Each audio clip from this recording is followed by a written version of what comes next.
C'est presque indispensable en fait de nos jours d'avoir un site en HTTPS. Salut Damien. Salut. Comment tu vas? Très bien, et toi? Très très bien. Qu'est-ce que tu fais dans Pilotine? Chez Pilotine. Alors, qu'est-ce que tu fais chez Pilotine? du coup, moi, chez Pilotine, je suis développeur front-end. D'accord. Bon, je touche quand même un peu à du back, etc. Donc, j'ai un peu plus un profil touche à tout, polyvalent, genre full stack un peu. Mais plus, du coup, particularité front-end. Et voilà. En Ok. gros, c'est ça. Aujourd'hui, on va parler de HTTPS. Mhm. Qu'est-ce que c'est et pourquoi? Pourquoi c'est intéressant pour les entreprises qui ont un site internet? Mhm. À quoi ça sert? C'est des mots, quand on n'est pas dans le domaine, C'est un peu abstrait, on sait ça pas trop. ça parle pas. Mhm. Euh, est-ce que tu peux nous dire qu'est-ce que c'est d'un point de vue technique, plus ou moins technique, parce que même d'un point de vue pratique. Mhm. Ok, alors déjà le HTTPS c'est un protocole en fait de sécurité et du coup ça a plusieurs avantages. Donc premièrement déjà en termes de SEO, il faut savoir qu'un site qui est en HTTPS sera mieux référencé sur Google par exemple. On va aborder. D'accord, ok. Mais en gros, question. voilà, donc ça permet d'avoir des points en plus, donc c'est toujours une bonne chose à récupérer. Et en plus de ça, surtout, ça permet d'encrypter en fait les données qui sont transmises au site. Voilà. Donc en gros, au lieu de, si on a un protocole HTTPS, les données qui vont être transmises en fait au site vont être cryptées au milieu, et du coup ça évite justement qu'une personne tierce puisse se greffer au milieu et récupérer les données brutes en fait.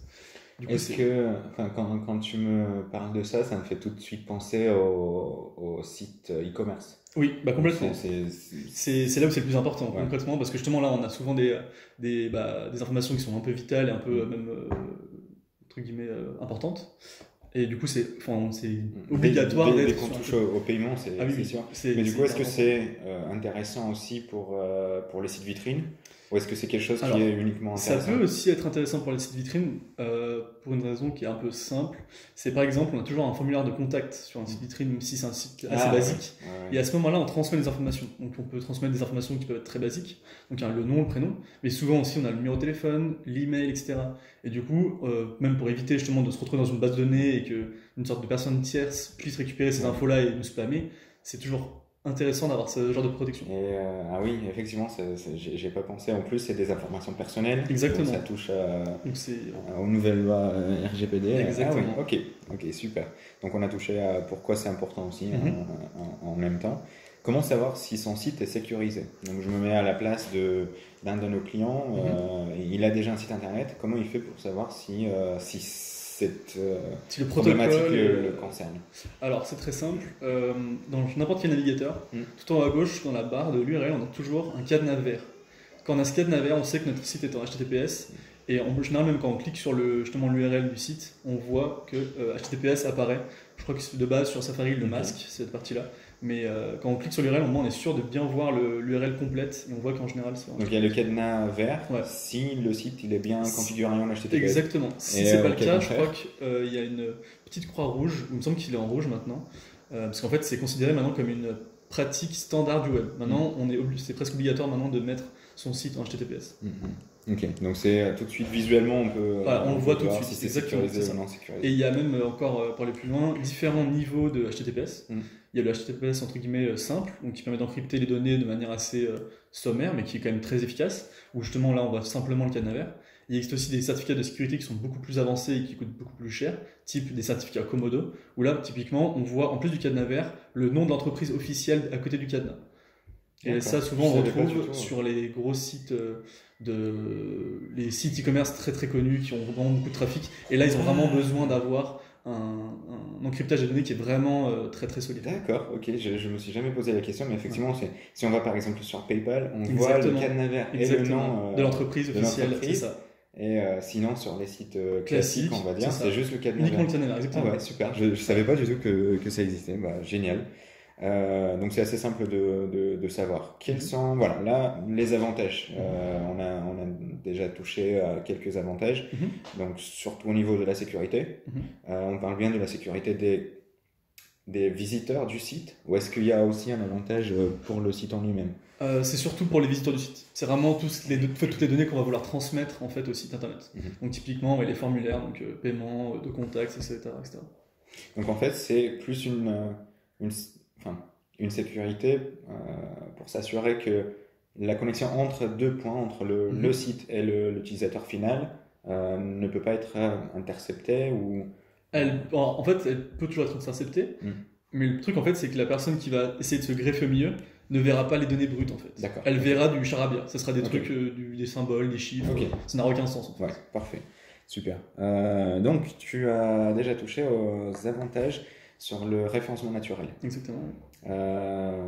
Qu'est-ce qui se passe avec ça? Pourquoi est-ce que c'est un avantage? Alors en fait justement, c'est ce que j'en revenais un petit peu, mais au final, ça nous donne un avantage parce que Google l'a considéré comme un point fort maintenant pour ses sites. Et c'est surtout en fait ce qui les a poussés à faire ça, c'est que justement c'est devenu vraiment une norme du standard web en fait. À partir de maintenant, un site est censé, enfin un nom de domaine en tout cas, est censé être protégé par un certificat HTTPS. Maintenant c'est presque indispensable en fait de nos jours d'avoir un site en HTTPS.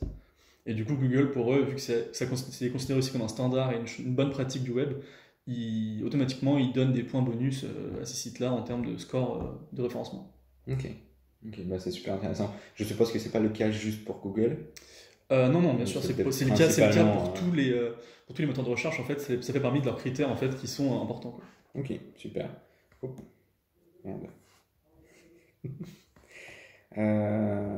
Avantages utilisateurs. Quels sont les avantages pour les utilisateurs finaux? Typiquement, justement, en fait, vu qu'on encrypte les données, c'est aussi un symbole de confiance pour l'utilisateur final. Parce que lui, il va arriver sur un site, s'il voit ce cadenas vert, typiquement, il va être plus en confiance et il va être plus enclin à se dire que ce site est sûr et que du coup, il peut lui faire confiance. Du coup, typiquement, pour un e-commerce, c'est extrêmement important. Et même pour un site, entre guillemets, vitrine ou assez simple, c'est quand même toujours un gage, je trouve, de qualité et même de confiance par rapport à l'utilisateur final. Ok. Quand on a un site et qu'on trouve par exemple qu'il n'est pas sécurisé, on voit le cadenas rouge, on panique.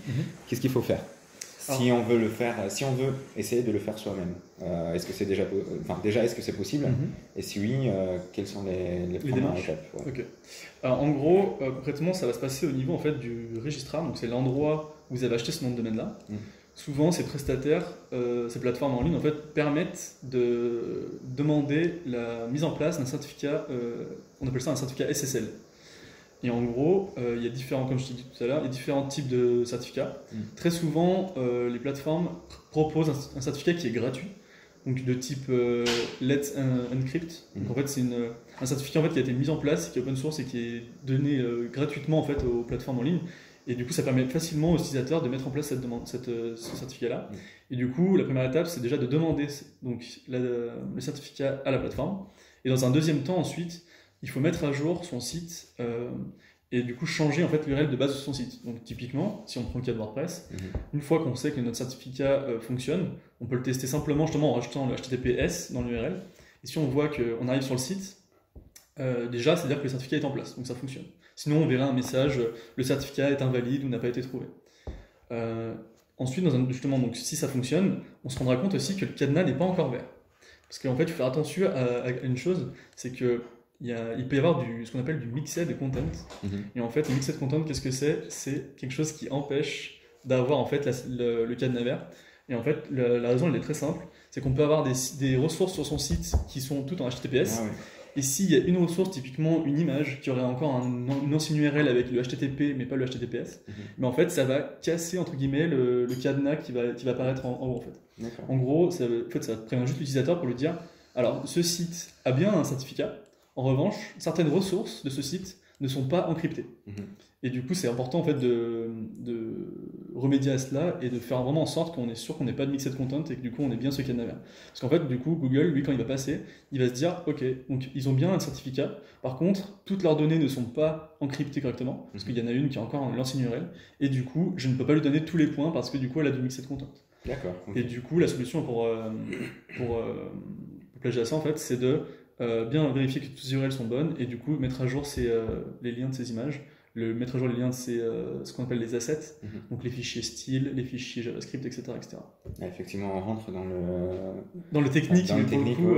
Mais non, c'est vrai que c'est super intéressant, surtout pour quelqu'un qui il gère son site vitrine tout seul et il veut essayer de faire ça. Bon, c'est pas la chose la plus simple, mais les premières étapes sont assez accessibles, on va dire, à tout le monde. C'est ça. Ma prochaine question allait être combien ça coûte, effectivement. Parce que je sais, c'est comme tu as dit, il y a beaucoup de hébergeurs ou de registraires qui proposent ce service gratuitement, notamment c'est le cas de OVH. OVH, et la configuration est assez simple dans le panneau de contrôle avec WordPress du côté back-office. Mais combien ça coûte généralement si le hébergeur ou le registraire ne propose pas de certificat gratuit? Alors, les prix varient, on va dire, énormément. Et surtout, en fait, comme je te disais plus tôt, ça dépend aussi du type de certificat. Ouais. Typiquement, le plus simple, un certificat un peu basique, où on a juste les cadenas et on n'a pas le nom d'entreprise, ça va être, je vais donner une fourchette, mais ça peut être entre peut-être 15 et 100 euros, tu vois. C'est vraiment une fourchette assez large. Voilà, c'est entre 0 et voilà, en gros, c'est ça. Entre 0 et 100 euros, on va dire. Vraiment pour donner une fourchette assez large. Par an? Ouais, c'est ça. Et ensuite, après, on bascule sur les autres certificats, où là, on arrive sur des sommes qui sont beaucoup plus grosses, entre guillemets, où typiquement, un certificat Komodo, là, j'ai pas les chiffres en tête, mais on va plus être sur du entre 1000 et 5000. Ouais.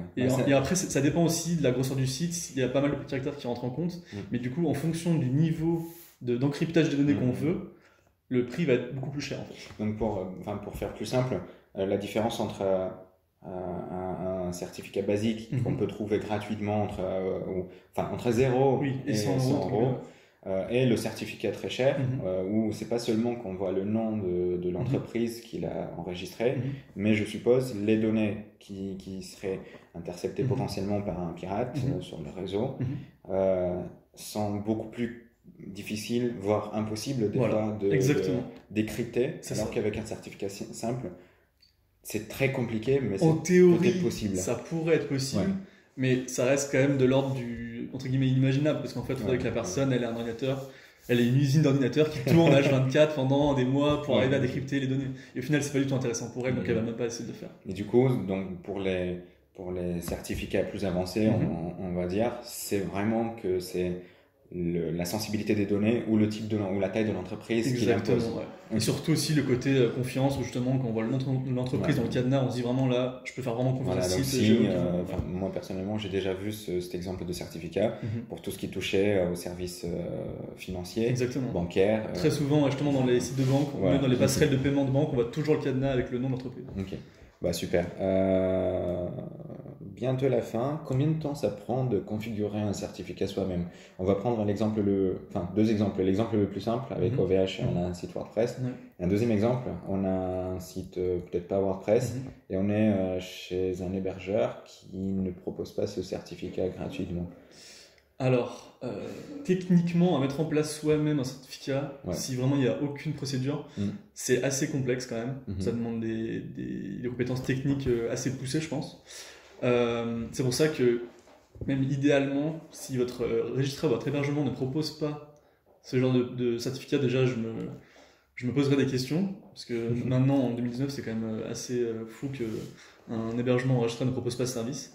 Et deuxièmement, après, le temps que ça peut mettre en place, typiquement quand on fait la demande à un registrar ou à sa plateforme, en général ça va assez vite, c'est de l'ordre de peut-être 24 heures grand maximum, quoi. D'accord, ok.